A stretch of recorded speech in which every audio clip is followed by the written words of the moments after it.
rata-rata ya gitu, memang pembela-pembela dukun komentar main lu kurang jauh, padahal dia mainnya kurang jauh dan belajarnya juga kurang. Ya, jangan dilihat dari segi lahirnya, tapi kita harus bisa melihat dari sisi pekerjaannya. Lihat Bu Ida bisa ngobatin ahli patah tulang kayak gitu langsung emes sendiri gitu kan, padahal itu hal yang biasa gitu. Kita kalau jadi orang, jangan terlalu menganggap bahwa semuanya itu syirik, karena kita nggak tahu di sisi pekerjaannya. Jangan dilihat dari segi lahir.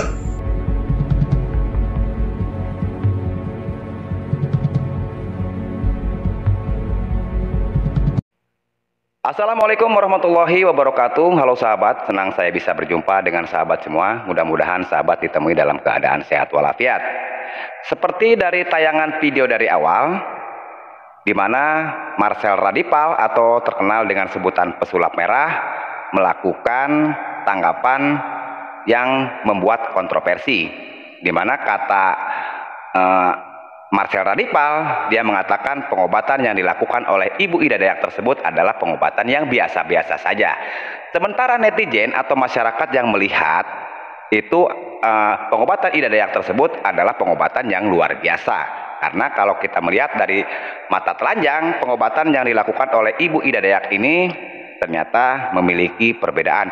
Maksudnya gini, dalam waktu singkat 2-3 menit pengobatan yang dilakukan oleh Ibu Ida Dayak ini, contoh untuk menyembuhkan tangan bengkok, hanya dengan sekali tarik bisa lurus. Makanya dikatakan pengobatan Ibu Ida Dayak ini adalah pengobatan yang luar biasa. Itu menurut dari masyarakat yang melihat di tayangan media sosial. Sementara Marcel Radipal mengatakan itu adalah pengobatan yang biasa-biasa saja, sehingga timbullah kontroversi kalau pengobatan yang Ida Dayak ini adalah pengobatan yang biasa-biasa saja. Tapi saya juga melihat dari videonya seperti ini.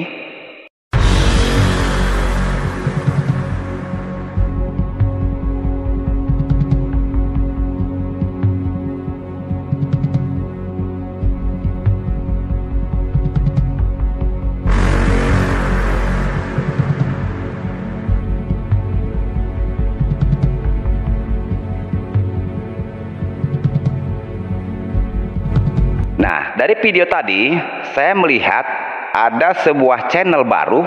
Saya katakan channel ini baru karena mungkin belum sampai sebulan ya. Saya pun belum mengetahui. Coba saya memang senang melihat tayangan video-video seperti ini. Saya menemukan channel baru yang bernama Tati Channel 1000 ya, kalau nggak salah. Oke, Tati Channel 1000. Di dalam videonya, di dalam video channel tersebut, dia menayangkan berbagai pengobatan, dan di sini saya katakan unik ya, unik. Kenapa saya katakan unik? Pengobatan atau cara dia mengobati berbeda dengan yang sering saya lihat. Dikatakan urut, tapi bukan urut. Dikatakan akupuntur pun tidak. Pokoknya pengobatan dari Tati Channel ini sangat berbeda. Nah, yang saya senang dari pengobatan dari Tati Channel ini, begitu diobati itu sudah ada perubahan, tetapi perbedaannya tidak seperti dari pengobatan dari Ibu Ida Dayak. Karena dari Tati Channel ini dia melakukan pengobatannya lama ya, lama. Pengobatannya tidak singkat gitu ya. Nah, di sini makanya saya punya dua referensi video ini, dan saya mencoba menghubungi karena saya penasaran dengan yang memiliki Tati Channel ini. Saya pun tidak tahu siapa namanya, tapi alhamdulillah saya sudah bisa menghubungi dan saya sudah mendapatkan nomor telepon dia, sehingga saya akan bertanya langsung tentang pengobatan yang dia lakukan ya. Karena di sini pun dia pernah mengatakan di sebuah video, dia bilang katanya jangan percaya dukun, jangan percaya paranormal, percayalah sama yang di atas atau Allah Subhanahu wa taala. Jadi begitu. Nah, di sini banyak sekali pertanyaan-pertanyaan yang akan saya tanyakan kepada beliau, karena beliau mengatakan jangan percaya dukun, jangan percaya paranormal. Dan dia itu sebetulnya siapa? Baik, akan saya coba hubungi, karena di sini saya sudah minta izin sama beliau Halo, assalamualaikum, Pak Tabib.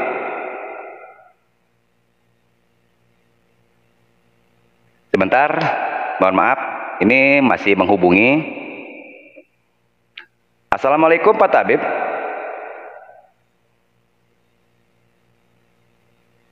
Alhamdulillah, akhirnya bisa tersambung. Pak Tabib, saya minta maaf, saya minta waktunya, dan saya minta maaf telah mengganggu peristirahatan dari Pak Tabib. Ya, saya panggil Tabib ya. Tidak Silakan, apa-apa ya? silakan saudaraku, silakan saudaraku. Oke, karena saya nanti untuk mengenal lebih jauh masalah kepribadian Tabib, kita bicara di belakang saja. Karena sampai saat ini pun saya belum mengetahui nama Tabib itu siapa sebetulnya. Yang di situ yang tahu cuman Al-Bantani gitu ya.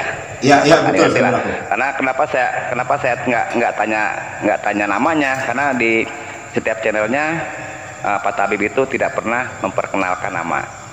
Ya mungkin ada privasi di situ, saya tidak tahu. Yang jelas nanti saya akan berbicara secara langsung dengan Bapak Tabib. Jadi gini Pak Tabib. Halo Pak Tabib. Iya saudaraku. Lanjut. Jadi gini. Jadi saya itu melihat dari tayangan video Rapel Radipal atau Pesulap Merah dan Ibu Ida Dayak. Mungkin Pak Tabib udah tahu ya? Sekilas. Nah, jadi begini Pak Tabib, dalam video tayangan yang ditayangkan oleh Marpel Radipal itu menanggapi sebuah tayangan video atau pengobatan dari Ibu Ida Dayak. Jadi si Marpel ini mengatakan kalau pengobatan yang dilakukan oleh Ibu Ida Dayak ini katanya pengobatan yang biasa-biasa saja. Nah, setelah saya lihat video dari tayangan pengobatan Ibu Ida Dayak, memang kalau saya ngelihat secara kasat mata, pengobatan itu sangat luar biasa Pak Tabib. Karena untuk pengobatannya itu cukup 2-3 menit. Contohnya untuk tangan Bang Bengkok ya, yang bengkok kayak ular belakok-belakok itu cuma sekali tarik itu bisa lurus. Itu Pak Tabib. Nah, di sini karena ada keanehan dan ketidakmengertian saya ini pengen bertanya gitu loh. Sebetulnya pengobatan itu kan ada 2 macam ya Pak Tabib ya? Iya betul. Ada pengobatan medis ya sama non medis. Iya. Ya kan? Nah, menurut Pak Tabib, pengobatan yang dilakukan oleh Ibu Ida Dayak ini sebetulnya pengobatan medis atau pengobatan non medis Pak Tabib? Silakan Pak Tabib. Alhamdulillah. Halo Pak. Iya. Alhamdulillah. Ya silakan Pak. Ya saudara sudah memberikan peluang waktu untuk berbagi waktu dengan saya. Oh ya saudara, maaf mungkin saya tidak bisa mengenalkan nama diri saya. Itu nggak jadi, mudah-mudahan tidak dipersoalkan ya. Nah begini, kalau masalah perkara Ibu Ida Dayak yang konon ceritanya kan yang sangat luar biasa di bidang tentang pengobatan, memang betul kata saudara saya ini, Ibu Ida Dayak itu luar biasa. Tangan bengkok dengan hitungan menit itu bisa lurus. Jelas itu. Karena saya pun ya pernah nonton sih saudaraku kalau masalah tentang Ibu Ida Dayak ini. Cuma saya emang nggak pernah sama saya itu diambil pelajaran ataupun hikmah daripada itu, karena saya percaya di mana saya percaya, karena percayanya adanya Allah. Nah, yang dipertanyakan sama saudara saya ini adalah tentang pengobatan Ibu Ida Dayak ini non medis ataupun medis, begitu saudaraku? Ya, ya betul Pak Tabib. Nah, kalau menurut pendapat saya pribadi, ya, dikatakan sama saya non medis, ya. Dikatakan medis, ya. Sebab apa? Di situ ada 2 jalan. Kemungkinan yang dikatakan medisnya, dia melalui secara dikusuk. Cuman yang herannya, kalaulah itu di medis, dikusuk, kenapa kok dengan sehitungan menit itu dia bisa lurus? Mungkin ini yang membuat saudara agak bingung mungkin di sini ya. Iya betul Pak Tabib. Kalau menurut pendapat saya, kalau secara kita pakai naluri ya, naluri logika, itu memang betul sih di luar nalar, di luar logika kita. Ya seperti itu. Kok bisa secara sih satu kaligus? Itu yang bahan jadi perbincangan oleh netizen mungkin ya. Nah, itu. Kalau menurut saya itu sah-sah aja dan hal yang wajar kalau memang itu kenyataan seperti itu. Telepon kita terputus. Kalau dia dipakai medis, mungkin itu Nanti pakai akan medis saya karena coba apa, medis hubungi itu ada kembali. sebagai media melalui tangan dia. Tapi kalau kita lihat dari medianya ataupun dari hasil media tadi, itu adalah didorong dengan non medis ataupun ilmu kebatinan. Halo, maaf pemirsa, tadi ada suaranya terputus. Kemungkinan ini akan saya lanjut balik. Maaf. Saya Ya, akan jaringan ngomong. Halo, mungkin Pak saudaraku. Tabib. Mungkin jaringan. Halo saudara, Halo Pak Tabib. ada suara saya? Ada suara? Tes? Cukup jelas suaranya, cukup jelas. Ya, kita lanjut. Ya silakan Pak Tabib. Nah, itu kalau menurut saya pribadi antara non medis dan medis. Menurut saya tentang Ibu Ida Dayak. Tentang Ibu Dayak, di mana yang disebut medis itu dia melalui dikusuk ataupun dipijat, itulah medisnya. Cuman tidak masuk akal kalau hanya dia sekedar dipijat ataupun dikusuk, kok bisa sih? Ini yang jadi pertanyaan ya, kok bisa sih? Iya betul. Ya, dalam hitungan menit bisa lurus, kok kayaknya sih nggak masuk akal. Memang betul, saudara, betul sekali itu nggak masuk akal gitu. Bagi saya sendiri aja udah nggak masuk akal. Kalau untuk itu nggak masuk akal, cuman itu melalui logika. Tapi kalau saya bawa ke non medis ataupun melalui doa, masuk akal. Kenapa? Masuk akal. Masuk akal itu saudaraku.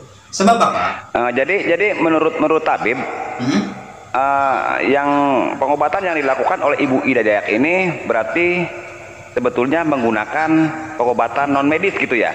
Karena begini Pak Tabib, kalau kita melihat dari pengobatan medisnya seperti dikusuk, kayaknya mungkin ya kata Pak Tabib tadi agak tidak bisa dicermak sama akal gitu. Karena masalahnya kalau masalah otot, kaki kan butuh proses dia penyembuhannya ya. Iya. Mungkin maksud dari Pak Tabib itu mungkin sebetulnya dia melakukan pengobatannya itu dengan cara non medis, cuman biar masyarakat bisa lebih menerima begitu. Mungkin kira-kira begitu Pak Tabib ya? Iya betul Pak, itu betul sekali. Kenapa yang apa yang diceritakan sama Bapak itu betul sekali jawabannya gitu kan. Dia melakukan itu dengan non medis. Tapi kalau kita lihat dengan secara kasat mata ya, dengan secara kasat mata. Iya. Dengan secara kasat mata. Cuma gimana ya, kadang-kadang ya saya sendiri juga untuk menyaksikan hal seperti itu memang agak terkejut sih. Sementara di channel saya sendiri pribadi gitu kan. Ya mungkin saudara udah pernah lihat tuh di channel saya ada kan? Ada. Nah, contohnya Ya, ada. seperti itu.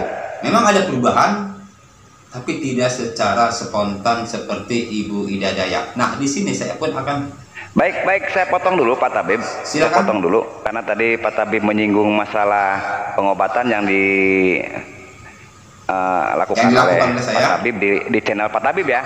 Iya. Nah, jadi sebelum Pak Tabib menjelaskan, karena mungkin kalau di channel saya ini mungkin Pak Tabib nggak banyak yang nggak tahu lah gitu ya. Iya. Yang selain mungkin dari pelanggan dari Pak Tabib sendiri. Jadi saya mau menanyakan dulu nih ya sebelum Iya, Pak Tabib langsung. menjawab. Sebetulnya pengobatan yang dilakukan oleh Pak Tabib sekarang ini sebetulnya pengobatan medis atau non medis Pak Tabib? Pengobatan saya sendiri gitu yang dilakukan oleh saya. Ya, yang pokoknya yang saat ini sudah disebarkan melalui video itu pengobatan medis atau pengobatan non medis? Saya non medis. Non medis ya. Non medis. Oke. Nah, lanjut. Ada yang dipertanyakan lagi? Baik. Pak Tabib mengatakan jangan percaya dukun, jangan percaya paranormal. Nah, Betul. sebetulnya itu maksudnya kayak seperti apa sih? Nah. Sebetulnya antara dukun, Pak Tabib, antara dukun dengan paranormal itu memang paranormal gitu ya. Sampai Iya. belibet nih ininya nih Iya. lidahnya. Sebetulnya perbedaan antara dukun sama paranormal itu apa sih? Kayaknya kok sama gitu ya. Hampir karena saya orang awam ya Pak Tabib ya. Kayaknya kok hampir-hampir mirip gitu. Apakah ada perbedaan ataukah memang berbeda antara dukun dengan paranormal? Ya, Iya. karena Pak Tabib mengatakan jangan percaya dukun dengan jangan percaya paranormal. Itu kira-kira bagaimana? Perbedaannya di mana gitu? Pak Tabib. Begini saudaraku ya. Itu hanya istilah kata, peribahasa. Dukun, paranormal, orang pinter, kiai, ustaz. Ya. Mungkin di perbedaannya ini adalah hanya gelar. Gelar aja yang diperbedakan. Perbedaannya gelar, maaf.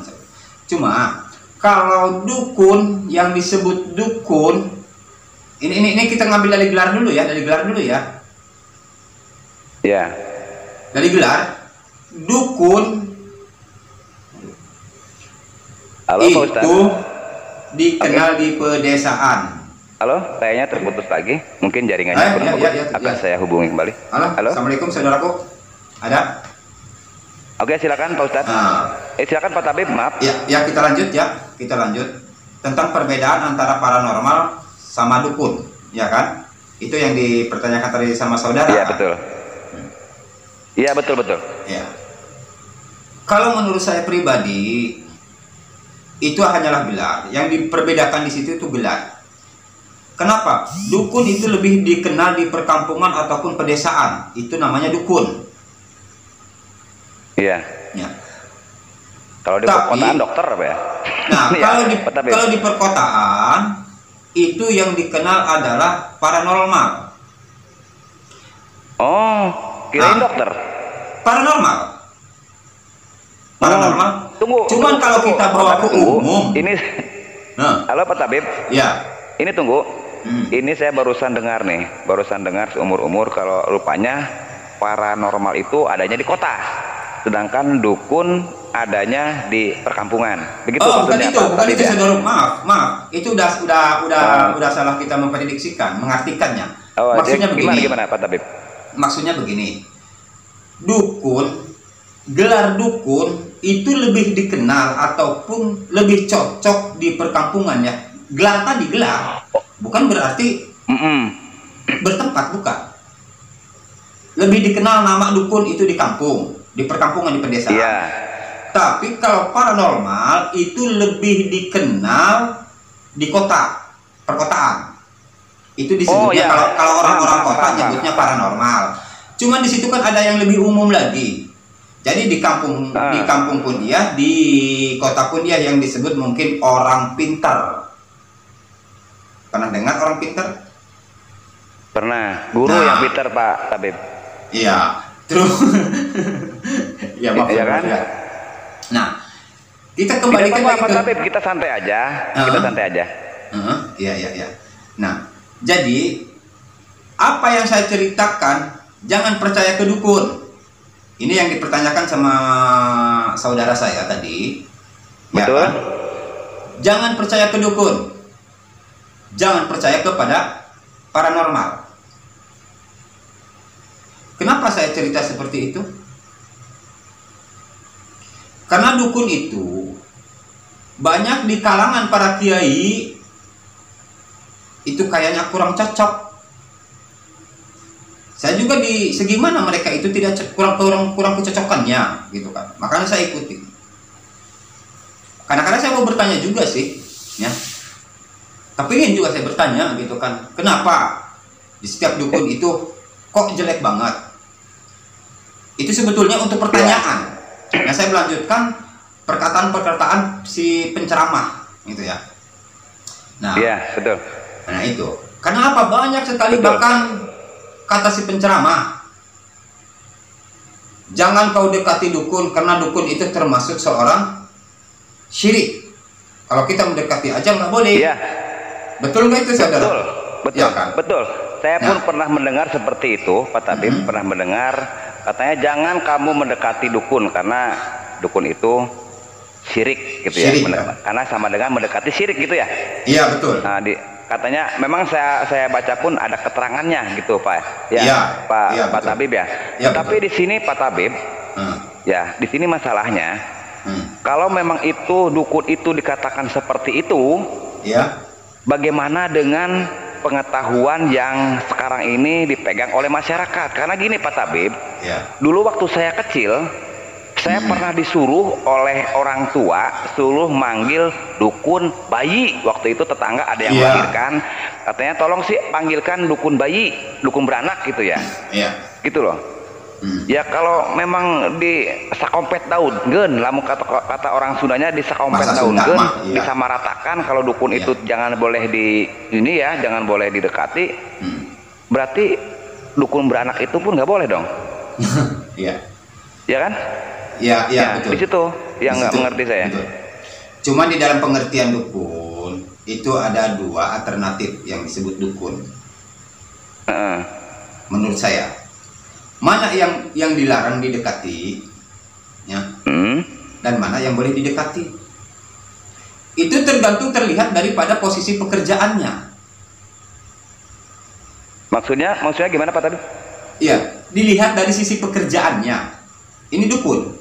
Karena dukun ini Iya. ada yang benar, ada yang tidak. Tapi kalau saya sangkutkan dengan yang lain itu hal yang sama karena halnya wajar, itu kan manusia. Ya kan? Halo? Halo, terputus lagi. Halo? Halo saudaraku? Halo? Halo? Halo? Ya, halo silakan terus lanjutkan. Ya. Lanjut. Tadi ada jaringan yang terputus. Silakan aja, Ya. lanjut aja tadi. Lanjut. Nah, mana yang boleh didekatin dan mana yang nggak boleh didekatin? Itu menurut pendapat saya. Karena jujur loh, saya tidak munafik. Kenapa? Sama kalau dikatakan dukun, banyak sekali orang yang menyebut saya itu saya dukun. Iya. Banyak sekali. Bahkan mungkin udah nggak terhitung yang menyebut nama saya itu dukun. Nah, kadang-kadang saya sendiri gitu. Ini kan saya seorang dukun. Ya. Itu mungkin sama dengan menurut Anda juga bahwa saya itu dukun. Kadang-kadang saya mempunyai rasa sifat tersinggung. Tersinggungnya di mana? Mungkin ada ulah-ulah yang dukun, ini ulah-ulah dukun yang tidak bertanggung jawab. Salah satu contoh yang tidak bertanggung jawab itu gimana? Contoh dia didatangi oleh salah satu pasien. Tapi yang dijadikan media sama mereka itu ataupun yang diperhambakan, dia adalah menghambakan suatu makhluk ataupun benda. Benda itu makhluk. Ya. Ya. Baikkah itu benda mati ataupun benda hidup. Nah, ini yang dilarang itu yang ini. Salah satu contoh dia mengobati pakai media keris. Nih maaf nih saudara ya, nih maaf. Salah satu contoh dia memakai media keris. Apa bahasanya? Apabila aku nggak pakai ini, nih kata si seorang dukun, nggak pakai ini, tentunya tidak akan dikabulkan segala permohonannya. Jadi dia kembali ke zaman jahiliyah, kembali ke zaman kekafiran, tidak percaya adanya Allah. Iya, betul. Dia tidak percaya betul, itu adanya betul. Allah. Tidak percaya bahwa Allah itu akan datang melalui pertolongan Allah. Tapi dia tetap menghambakan ke situ. Mungkin di hatinya bisa mengakui bahwa itu adalah pertolongan Allah. Cuma kadang-kadang manusia ini kalah gengsi. Dihambakannya. Maksud saya tahu saudara yang dibilang menghambakan? Ya, kebetulan tidak tahu Pak Tabib. Silakan jelaskan Pak Tabib. Yang disebut sama saya menghambakan intinya tapi Pak Tabib udah nanya keduluan, ya silakan jawab sendiri. Ya. Penyembahan ke suatu makhluk tadi ataupun menyembah ya ke makhluk tadi ataupun ke benda mati. Dia begitu percaya dengan benda mati. Paham ya. Jelas Suaraku? Iya, jelas, Ya. jelas. Ya. Dia begitu percaya dengan benda mati. Padahal itu hanya media, tapi dia percaya. Nah, ini Oke. yang disebut syirik. Siapa yang syirik? Bukan seorang tamunya ataupun si pasien. Tidak. Maaf. Karena di situ sudah dijelaskan segala sesuatunya itu tergantung daripada perbuatannya dan niatnya. Ini saya alhamdulillah nih ke saudara saya mau bertanya tentang hal masalah ini. Padahal lama sekali pengen banget saya membawakan masalah ini. Kenapa? Jangan terlalu munafik kita kalau jadi orang. Jangan terlalu menganggap bahwa semuanya itu syirik. Karena kita nggak tahu di sisi pekerjaannya. Jangan dilihat dari segi lahir. Iya, betul. Ya, jangan dilihat dari segi lahirnya. Tapi kita harus bisa melihat dari sisi pekerjaannya. Kalau mau saya contohkan, maaf nih. Ya kalau ada yang tersinggung. Terputus lagi nih. Kayaknya terputus lagi. Kita tunggu dulu. Ini emang jaringannya agak susah karena Pak Tabib ini di daerah Sumatera ya. Daerah Sumatera, jadi mungkin sinyalnya agak susah ya. Kebetulan mungkin Pak Tabib pun berada di daerah pelosok, mungkin ya. Kemungkinan. Karena saya pun belum banyak berkomunikasi dengan Pak Tabib ini. Jadi begitu saya komen di channelnya, minta nomor WA, terus saya pengen tanya-tanya gimana, tapi silakan katanya gitu. Makanya saya pun belum banyak tahu tentang Pak Tabib ini, siapa namanya. Sebetulnya saya tuh pengen bertanya langsung biar sahabat tahu siapa sih namanya dari Tabib ini, tetapi saya belum bisa mengatakan ini karena setiap dari tayangan video yang dilakukan oleh Pak Tabib ini, dia tuh tidak pernah memperkenalkan namanya. Yang ada di situ cuman Al-Bantani gitu. Kalau yang saya lihat, kalau Al-Bantani itu mungkin berasal dari daerah Banten ya, karena kebanyakan kalau yang gelar Al-Bantani itu biasanya dari Banten. Tapi dia posisi sekarang ada di daerah Sumatera katanya. Tapi nggak tahu, saya belum ngobrol banyak dengan Tabib ini. Tapi mudah-mudahan kalau nanti bisa berkomunikasi dengan Tabib, saya akan melanjutkan kembali melanjutkan kembali dialog dengan beliau. Karena jujur ya, kalau sahabat mungkin penasaran dengan teori dengan cara pengobatan dari Bapak Tabib yang tadi itu, sahabat bisa melihat ke channelnya, namanya Tati Channel 1000. Pasti sahabat bakal kaget dengan cara pengobatan beliau. Karena seumur-umur saya melihat cara pengobatannya itu sangat unik. Berbeda dengan pengobatan-pengobatan alternatif lainnya. Tetapi walaupun berbeda, hasilnya itu terbukti. Orang yang nggak bisa jalan, tiba-tiba bisa jalan dengan diobati sama Tabib ini. Tapi cara pengobatannya itu, dia tidak diurut, tapi mungkin dia mengambil penyakitnya dari urat, saya nggak tahu ya. Yang jelas berbeda sekali dengan pengobatan lain. Kalau memang totok kan dia udah ada di mana yang harus totok kan, udah ada titik-titiknya gitu ya. Tapi kalau ini tidak gitu. Tapi yang lebih salut lagi ya, yang lebih salut lagi dengan pengobatan Tabib yang Tabib ini, ketika saya melihat pengobatan masalah penyakit payudara ya, kanker payudara. Jadi saya melihat dari tayangan pengobatan payudara ini, awalnya dari pertama datang si perempuan ini kesakitan, jangankan untuk dipegang ya, disentuh, digerakkan gini sakit, katanya sakit, minta ampun katanya gitu. Tapi setelah dipegang sama Bapak Tabib ini, dia tertawa-tertawa, sembuh, penyakitnya itu hilang. Dan begitupun ada penyakit yang diakibatkan oleh saraf kejepit ya. Saraf kejepit, dia tuh orangnya seperti robot, tidak bisa bergerak, nggak bisa noleh-noleh, pokoknya nggak bisa bergerak waktu datang ke situ. Setelah dipegang sama tabib ini, dia bisa bergerak. Dan setiap pengobatannya saya lihat dari channelnya itu biasa dia 3 kali. Karena dia untuk video pertama itu datang awal waktu sakitnya ya. Terus keduanya itu pertayangannya itu sudah mulai agak mendingan sembuh. Yang ketiganya itu udah sembuh total. Begitu. Jadi dan satu lagi sahabat yang bikin saya 100% percaya sama tabib ini, dia itu membuat video tanpa skip, tanpa edit. Jadi sahabat bisa ngelihat sendiri videonya. Dia begitu tayang, begitu waktu pengobatan, dia menghidupkan kameranya aja masih kelihatan gitu ya, masih kelihatan dihidupkan, dimatikan gitu. Jadi tanpa edit-editan, tanpa potong-potong.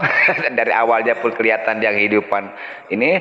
Nah, jadi saya kan penasaran, kenapa videonya itu yang depannya nggak dipotong sama belakangnya biar rapi yang gitunya, biar nggak kelihatan ini ya, maksud saya itu nggak kelihatan waktu ngidupin kameranya.